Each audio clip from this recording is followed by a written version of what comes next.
Muy bien, eso está escrito ahí en piedra. Agradecemos el trabajo inspirador que en pro de la difusión de la cefaliatría han desempeñado las doctoras Ana Robles y Lourdes Henao a través de SODOC desde el año 1999 para colocar el manejo de la cefalea en el especial sitial que le corresponde en la práctica neurológica cotidiana y al habernos conectado con los mejores cefaliatras del mundo en las 3 últimas décadas. Tener en este país a Alan Rappaport, que fue pasado presidente de la International Headache Society, y que Alan se pasee por la calle de Santo Domingo diciendo que es un amigo de los dominicanos y que tenga una vinculación permanente con SODOC, eso realmente es un privilegio. Nosotros vamos a hablar de la cefalea secundaria, vamos a hacer una especial atención a los hematomas subdurales para dar algunas pinceladas y dejarle a ustedes algunas ideas sobre cómo manejar mejor esa condición y los challenges que esa condición nos presenta en diferentes tipos de pacientes. Ese SNP-PPP es muy interesante, se ha hablado mucho, yo solamente quiero acentuar la realidad del cambio de patrón, siempre la misma cefalea, pero de repente cambia la cefalea, eso es extremadamente importante. Y quería hablar sobre el asunto del onset, eso de antes de los 5 años, después de los 65 años, pero ahí faltó una cosa. Al que nunca le duele la cabeza, ese pajarito es demasiado importante y le vamos a dar un especial interés al iniciar esta conferencia. Ha habido estudios sobre la sensibilidad de los seres humanos que no le duele la cabeza, qué tipo de humanoides son. Y realmente ellos sienten lo mismo, tienen el mismo aparato sensorial que los otros. El secreto está en el sistema trigémino vascular hipotalámico.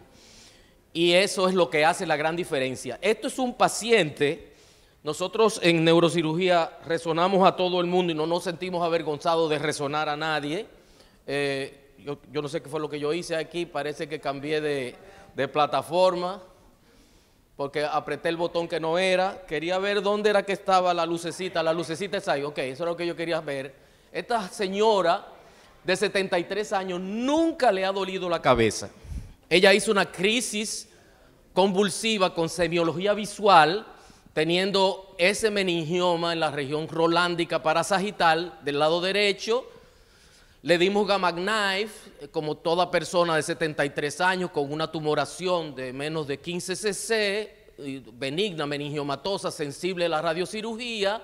6 meses después ella tenía un edema importante, como se espera por la adverse radiation effect, por el efecto adverso de las radiaciones, y esa señora nunca le dolió la cabeza. Se incrementaron un poquito las crisis, se le subió el levetiracetam, jamás ha tomado un acetaminofén. ¿Qué pasa con ella? Ella es estratosférica, etc. No es una dominicana común y corriente, muchas personas son así.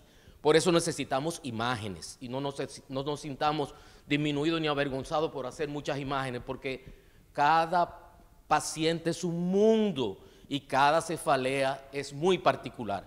En los próximos minutos le voy a hablar simplemente de subdurales ridículos que son manejados por los médicos internistas y que pueden manejar los neurólogos. Esos subdurales los pueden manejar ustedes, son los que son de pequeño tamaño y que están situados altos en la convexidad y que no tienen nada que ver con empujar al lóbulo temporal para provocar una herniación del lóbulo temporal. Eso se puede manejar y yo tuve la suerte en un solo año de encontrar 4 de esas condiciones, subdurales ridículos, no compresivos, que daban dolor de cabeza y en algunos casos déficit neurológico, como esta señora que siempre bajo clopidogrel, y atención, clopidogrel pregunta, ¿es necesario, es indispensable en esa persona que está delante de mí?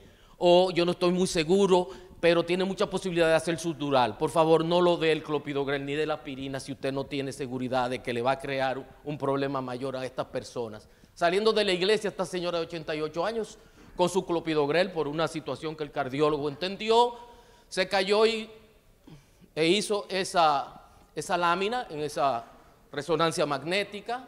Fue seguida cada 4 semanas o según su clínica y desapareció el dolor de la colección subdural. Y miren aquí como ella, en la primera resonancia y 48 meses después. Seguimiento estrecho.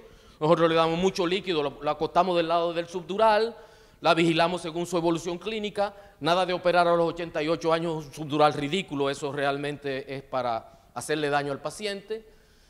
Otro caso, bajo clopidogrel, una repostera de unos 70 y pico de años, se cayó, le comenzó el dolor de cabeza varios días después de la caída, una lámina de subdural bastante importante, entre comillas, en las diferentes secuencias. Fíjense, la característica de esta condición es que está lejos del lóbulo temporal, y no va a producir herniación.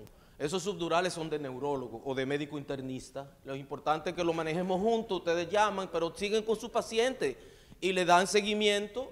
Y aquí fue unos 4 meses luego de la primera resonancia, ya eso había desaparecido.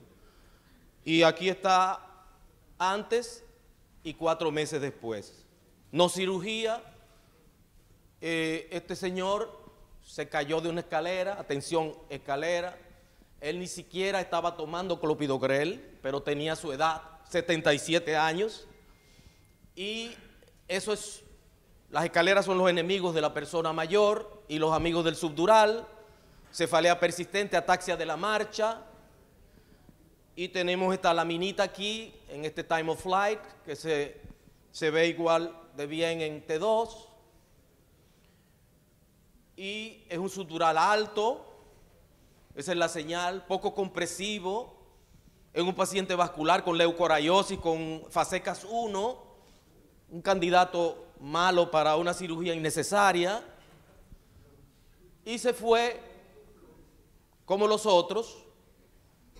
6 meses después, paciente agradecido, no fue operado, su subdural se desvaneció. Este paciente con un triple bypass que le habían hecho, cuádruple bypass coronario, hacía 10 años, no se le puede hacer resonancia según su cirujano torácico por todos esos hierros.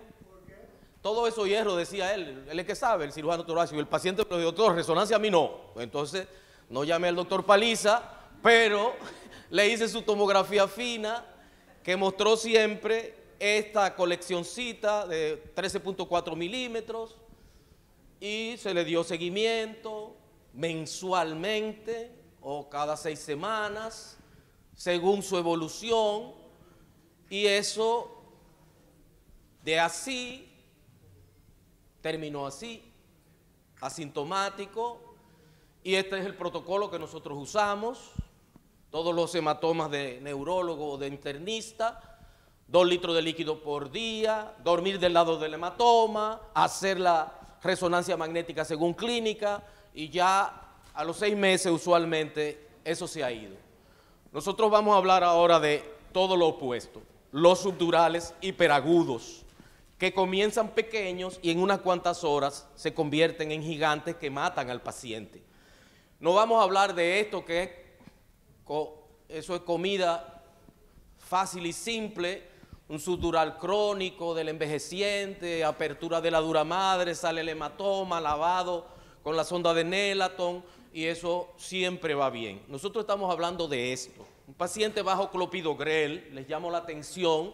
Ese señor era un sábado, iba a ir el miércoles a donde su cardiólogo porque estaba presentando equimosis en varias partes de su cuerpo y creía que algo estaba pasando porque estaba quizás sobredosificado en clopidogrel, pensaba él, un hombre de unos 82 años muy inteligente. No le dio tiempo de ir a donde su cardiólogo, se cayó paseando su perrito en la mañana, esto fue al mediodía, esa es la gasa, el impacto aquí con un contragolpe del lado opuesto, con sangre sobre la tienda a la derecha, y eso con una contusión ridícula de ese lado, una pequeña colección aparentemente epidural, si uno ve lo biconvexo, y en la noche, súbitamente, midriasis del lado derecho, con esta enorme colección que necesitó una intervención nocturna y un vaciado de ese hematoma, el cerebro está limpio, mucho gel foam para evitar el resangrado, una craniotomía cuyo bolet fue repuesto de manera laxa y a pesar de la descompresión, que ustedes ven que hay mucho aire, hay mucho aire y yelfón, todo eso es un paquetazo de yelfón y mucho aire. Ese paciente todavía tiene una herniación subfalciforme mayor, sepsis a enterobacteria, con un pulmón de shock, a las 72 horas lo perdimos. Esto es una señora de 92 años bajo clopidogrel. Nunca la familia me pudo explicar por qué tenía clopidogrel, pero lo tenía profiláctico desde hacía muchos años. Se puso hiperactiva, se cayó de la cama, impacto frontal, agitada, con dolor de cabeza. Mismo sistema, sangre sobre la tienda, pequeño subdural derecho, sangre sobre la tienda, y 4 días después hace un coma profundo en su casa con midriasis bilateral que pasó, una herniación subfalciforme mayor, una herniación mesencefálica del lóbulo temporal a la izquierda. Todo eso es sangre ocultada por el hueso. Ella no había tenido neumonía ni nada y tenía su hipertensión arterial y estaba ventilando muy bien, midriasis bilateral, y la perdimos ya cuando la llevaron a la clínica y estaba en muerte cerebral. Este fue uno de mis mejores resultados quirúrgicos, un teratoma de la región pineal que operamos a los 5 años. Estábamos muy orgullosos de Carlitos. Él se había hecho profesional, ya tenía 30 años, le estaba yendo bien, tenía una epilepsia bajo control y no sabemos por qué en la pandemia él hacía sus ejercicios en escalera.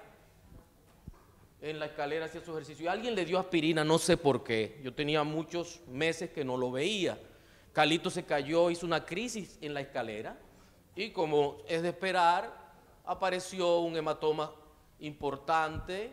Es un niño que tenía esa ventriculomegalia producida por toda aquella hidrocefalia que después se le quitó la derivación porque ya no la necesitaba, con una megacisterna, un aracnoidocele, quiste aracnoideo de fosa posterior, esa fragilidad para sangrar que tienen esas personas bajo aspirina. Yo no sé por qué ese joven llegó a la UNI 40 a esa clínica con ese sangrado ridículo, estaba consciente y a las 6:28 de esa misma tarde entró en un coma súbito reactivo, fue drenado, pero too little, too late. Perdimos a Carlitos por la escalera, la aspirina, no sé por qué, en un evento cataclísmico que creo pudimos haber evitado. Ahí está, nos queda el recuerdo de su región pineal ya vacía de teratoma, pero lo perdimos de manera realmente innecesaria. Esa es la realidad. Estamos abusando de los antiagregantes. Es cierto que hay un 30% de los blancos y un 70% de los asiáticos que portan el alelo reductor de función del citocroma P2C19 del sistema de citocromo que impide la activación del clopidogrel, disminuyendo su eficacia. Pero si bien nosotros luego de un procedimiento endovascular coronario o de cualquier arteria le damos doble antiagregación, por favor, eso no debe ser para perpetua. Acuérdense que la gente se cae, que la gente tiene mucha movilidad, que la gente está activa. Esto es un paciente nuestro que fue por un asunto de lumbago y me está diciendo que tiene esa equimosis en el muslo y que es un paciente que está bajo clopidogrel y aspirina por enfermedad coronaria severa, un fumador pesado desde hacía 40 años que ya lo había dejado.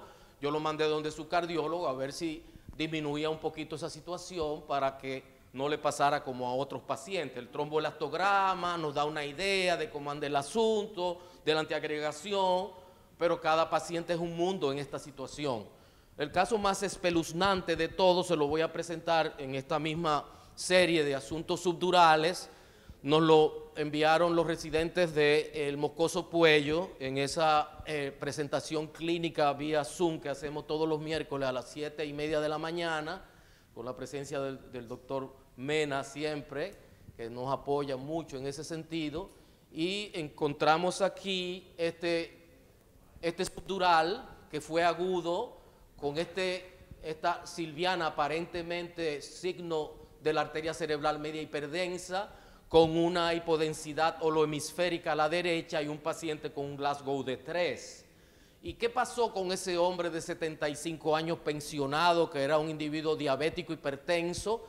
Había tenido fiebre, probablemente la del vasoespasmo inducida por el subdural, fruto de una caída que nadie se dio cuenta. El envejeciente es así, una tos no productiva, alteración de la conciencia y ese coma que vino, y en sus antecedentes era un hombre insulino dependiente, que era muy disciplinado con su clopidogrel y con su aspirina, y un individuo en un Glasgow 3 de esa edad, imagínense, y cuando nosotros sacamos cuenta, vemos que había verdaderamente un subdural agudo, que hay una sospecha de ese signo de la arteria cerebral media hiperdensa que provocó esta catástrofe de trombosis carotídea de hemisferio derecho, y perdimos a ese paciente. Cerramos ahí esas catástrofes. Ahora vemos aquí otro subdural con un caso mucho más sofisticado, con una presentación clínica sofisticada, una señora hiperdiabética pero muy bien tratada, que está en su habitación, va al baño y de repente choca el frontal izquierdo, y por contragolpe se produce esta pequeña laminita de subdural agudo ridícula, que no comprime nada, con una cisterna perimesencefálica bien abierta, que no se ve prácticamente en la tomografía, aunque se sospecha en ese corte coronal. Y esa señora no hace dolor de cabeza, no hace nada del otro mundo. El video, ¿le puede dar ahí al video, por favor, usted? Y que yo creo que aquí como que no se puede. Y tiene esas crisis desde hace muchas horas, con una versión ocular hacia la izquierda, está susurrando cosas incomprensibles, y eso dura y dura. Eso es un subdural sin dolor de cabeza, sin necesidad quirúrgica, con una epilepsia extraordinaria que la llevó a tener un síndrome de hemisferio dominante. Ella es ambidextra y ella demostró que su hemisferio bueno es el derecho, porque ella tenía su sangre en contacto con el área de Wernicke. Ella desarrolló una afasia global comprensiva expresiva y un síndrome epiléptico refractario por un subdural ridículo, con un golpe ridículo, sin estar tomando ningún antiagregante. Los envejecientes hay que respetarlos. Las venas puentes se rompen, son una cajita de sorpresa, tenemos que tener cuidado con ellos. Y este es el último caso que quiero presentarles, un hombre de nunca cefalea, que jamás había tomado un Tylenol, empleado privado hipertenso, 3 semanas con una hemicrania izquierda que le latía, estaba incómodo, con una disminución de la agudeza visual en su ojo izquierdo, un dolor a la compresión alrededor de la arteria temporal superficial izquierda, tratado con ergotamínicos por un colega muy bueno y muy querido, ningún resultado durante varias semanas, 3 semanas, fruto de estas lecciones de SODOC que tenemos desde hace 25 años. Uno se cree con el derecho de tratar estas cosas, y comenzamos a ver que ahí en el segmento, y gracias a Dios que tenemos al profesor Paliza ahí que puede opinar, porque todavía tenemos 7 minutos, José Miguel. Eso tenemos en el time of flight, aparece una diferencia derecha a izquierda. Miren aquí, en la carótida intracavernosa aparece ese flow void phenomenon que no aparece a la izquierda, aparece a la derecha pero no a la izquierda. Algo está pasando ahí que ha congelado esa circulación, y si ustedes ven el polígono de Willis en ese T2, ustedes ven flow void phenomenon aquí, y aquí todo eso está quieto, y ven que es un paciente vascular. Había tenido recientemente una isquemia en P2 del lado derecho, y no le había dado síntomas a ese paciente. Nosotros comenzamos con la indometacina por aquello de la hemicránea, le metimos el frobatriptán, le dimos superprednisona porque nos parecía que había un componente de arteritis temporal. Él estaba bajo clopidogrel, me parece, por su corazón en ese momento. Y miren aquí la angioresonancia, que no nos deja mentir. Miren qué bien se llena la carótida. Fíjense que aquí no se llena esa carótida intrapetrosa. Fíjense como la carótida cervical intrapetrosa y dentro del seno cavernoso está nítida y la del otro lado no está. Ese paciente tenía un pulso regularmente irregular. En la auscultación y en el ecocardiograma y Holter se adivinaba una fibrilación auricular que fue confirmada por el arritmólogo, fue metido en edoxaban. Seguimos con su tratamiento simple para dolor de cabeza. Ese paciente mejoró muchísimo y fue una gran experiencia para nosotros. No arteritis temporal, sí una trombosis increíble de la carótida interna izquierda, fruto de una fibrilación auricular muy activa que el cardiólogo todavía no se había dado cuenta, y él tenía 3 semanas antes de yo verlo con esa evolución de esa situación, con disminución de la agudeza visual muy importante. La arteria oftálmica, todo lo de arteria oftálmica de este lado no está, y cuando nosotros miramos aquí en el cono orbitario, fíjense la diferencia entre este cono orbitario normal y este cono orbitario que parece muy sospechoso. Ustedes ven cono orbitario aquí diferente al cono orbitario de este lado, que se ve muy poco. Aquí se ve mejor que esto de aquí. Son cortes malos para órbita, pero él tiene una disminución grande de la agudeza visual de origen vascular. Y el manejo se adapta a la etiología. Nosotros, los pobres neurocirujanos, que aprendemos de los cefaliatras tantas cosas, todavía seguimos siendo simples.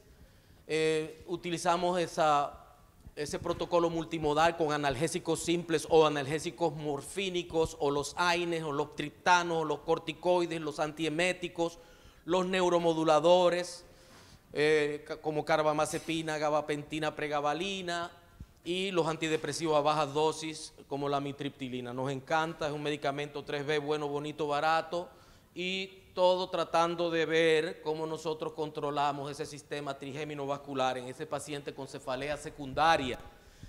En conclusión, muchas patologías intracraneanas que deberían producir cefalea no lo hacen en pacientes que nunca o difícilmente experimentan cefalea.